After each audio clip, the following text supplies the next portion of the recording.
Salut tout le monde, c'est Méga Informatique et aujourd'hui on se retrouve pour une nouvelle vidéo, un tuto sur Mac. Et avant de commencer quoi que ce soit, je tenais à vous souhaiter un joyeux Noël. Et oui, je poste cette vidéo le 24 au soir ou le 25 dans la journée, c'est pas encore déterminé. Mais voilà, donc je vous souhaite un joyeux Noël, j'espère que vous avez été gâtés. Elle a été beaucoup demandée et dans cette vidéo, je vais vous montrer enfin comment installer Paragon NTFS, une version compatible pour macOS Mojave. C'est parti!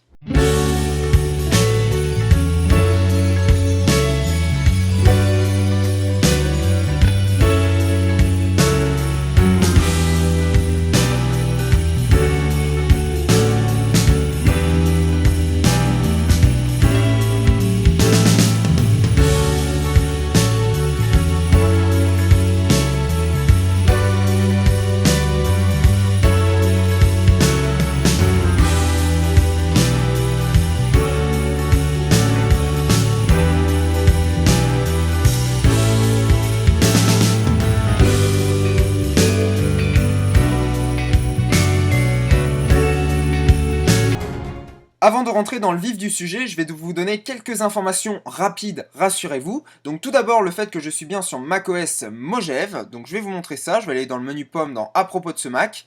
Il n'y a pas plus clair, macOS Mojave version 10.14.2 avec le petit logo qui va bien.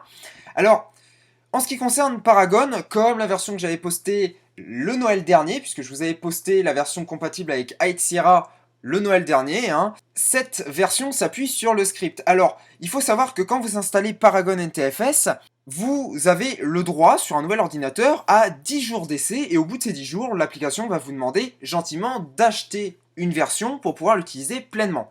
Le script, en fait, il sert à vous renouveler ces 10 jours d'essai pour pouvoir en profiter à nouveau. Alors là, vous allez me dire, ouais, mais c'est un petit peu contraignant, puisqu'on est obligé de lancer le script tous les 10 jours, voilà. Alors, vous avez raison, mais vous avez également tort. Pourquoi? Eh bien, tout simplement parce que je suis un grand utilisateur de Paragon, mais il m'arrive de ne pas lancer le script tout le temps. C'est-à-dire qu'il y a des moments où je vais en avoir besoin pendant plusieurs jours, pendant des mois entiers, et puis il y a des fois où je ne vais pas en avoir besoin. Donc à ce moment-là, ça sert à rien du tout de lancer le script. Il faut savoir que ce n'est pas parce que vous allez louper un jour que vous allez être obligé de vous retaper l'installation de Paragon. C'est pas grave, le script il est juste là pour vous redonner, faire en fait comme si vous aviez réinstallé un système propre, vous avez carrément changé d'ordinateur, comme s'il était sur un autre ordinateur, et vous redonner 10 jours. C'est tout. Ce qu'on va faire maintenant, c'est que je vais vous montrer qu'il est pleinement fonctionnel sous cette version de macOS. Donc, vous voyez que je l'ai installé ici en haut. Donc, si je clique dessus et que je vais ouvrir l'application, on se rend compte que j'ai deux disques. J'ai un disque dur classé dans autre volume, qui est en fait le SSD du Mac, sur lequel macOS est installé. On voit d'ailleurs ici le système de fichiers APFS, c'est normal puisque c'est un SSD. Il vaut mieux prendre ce format-là. Donc on voit ici qu'il est tagué macOS par Paragon. Et j'ai dans volume NTFS une partition Bootcamp qui me sert donc, si jamais vous connaissez un petit peu le principe, à installer un Windows et pouvoir faire des choses en dual boot sur son Mac, pouvoir démarrer sur un Windows sur son Mac. Ça peut servir de temps en temps. Et on peut voir qu'il est tagué donc Windows et qu'il est bien en système de fichiers NTFS. Et si je m'amuse un petit peu avec cette partition, je peux sans problème l'ouvrir, copier une image par exemple, l'utiliser, la supprimer. Je peux également récupérer un fichier, le copier sur mon ordinateur, à nouveau le supprimer sans aucun souci. Voilà. Donc ce que je vais faire maintenant, c'est que je vais désinstaller Paragon. Il va falloir que je redémarre la machine, puisqu'après la désinstallation, il faut redémarrer l'ordinateur. Et on va revenir vers la fameuse partition Bootcamp pour jouer un petit peu avec et vous montrer que sans Paragon, c'est tout à fait impossible ce que je viens de faire à l'instant.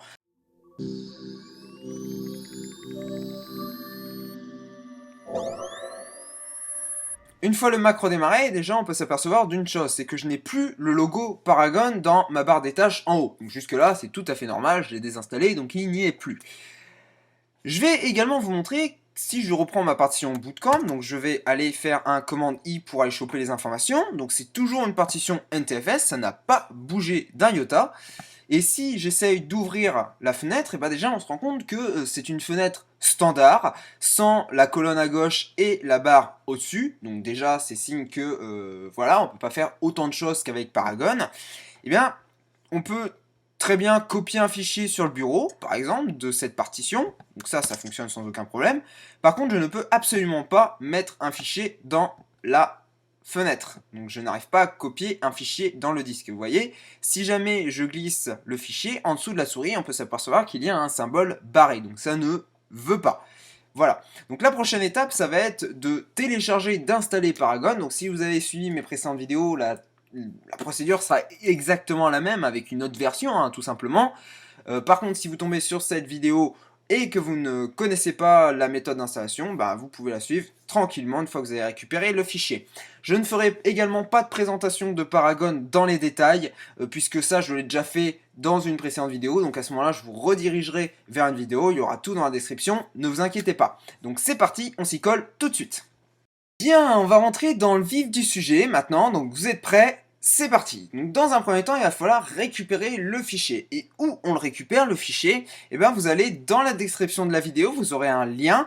Vous cliquez sur le lien, ça va vous envoyer sur ce site. Alors attention, je précise, récupérez bien le lien qui se trouve dans la description. Ne copiez surtout pas le lien qui se trouve ici, puisque ça c'est un lien temporaire pour le tuto, il n'existera plus. Donc si vous allez dessus, vous ne tomberez sur rien du tout. Donc, on va cliquer ici sur télécharger, hein, donc c'est un lien qui va vous rediriger sur le site de Mega, donc on va cliquer sur le gros bouton rouge télécharger. On va attendre quelques secondes, hein, ça ne devrait pas être très long.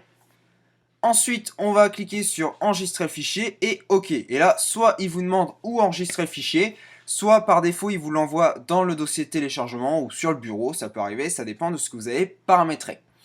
Et une fois qu'on a le fichier, on va pouvoir l'utiliser. Dans un premier temps, on va double-cliquer sur l'image disque pour l'ouvrir. Donc vous allez tomber sur cette page-là avec un certain nombre d'informations que vous pouvez lire tranquillement si vous voulez. Donc comme je vous expliquais, je n'ai pas encore mis le lien du tutoriel puisque je suis en train de le faire, donc je ne le connais pas à l'heure actuelle. C'est pour ça que c'est une version bêta de l'image disque. Donc on va cliquer sur accepter. On va le laisser charger 5 minutes, même pas. Et on va tomber sur cette page. Et donc, sur cette page, vous avez 3 logos. Vous avez l'installation de Paragon NTFS pour Mac, le fameux script pour réinitialiser les 10 jours, et une icône pour désinstaller Paragon si vous avez envie de le désinstaller. Donc la première chose à faire, c'est de désinstaller complètement votre ancienne version de Paragon si vous en aviez une précédente, même si elle ne marche plus.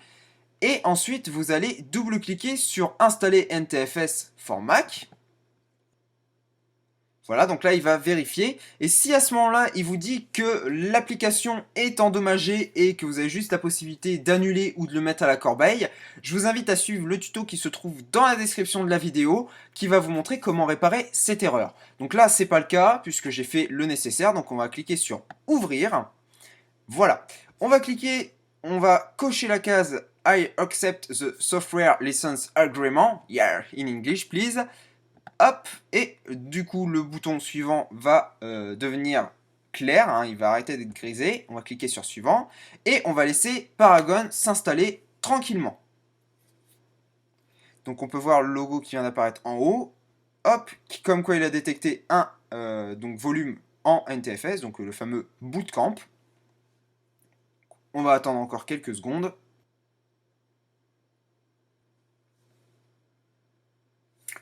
Voilà, donc l'installation a mis quand même un petit peu de temps, hein. Donc là, il nous propose deux actions.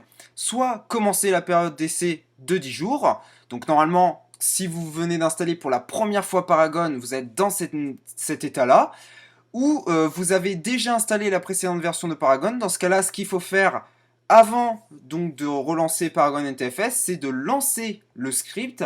Et à ce moment-là, vous passez de 0 jours à 10 jours et vous pouvez activer la version d'essai. Donc là, on va cocher commencer la période d'essai si ce n'est pas déjà fait. On va cliquer sur suivant. Et là, il va nous demander de redémarrer. Le redémarrage est nécessaire pour que toutes les fonctions puissent être prises en compte. Donc moi, je vais redémarrer l'ordinateur et je vous reprends juste après.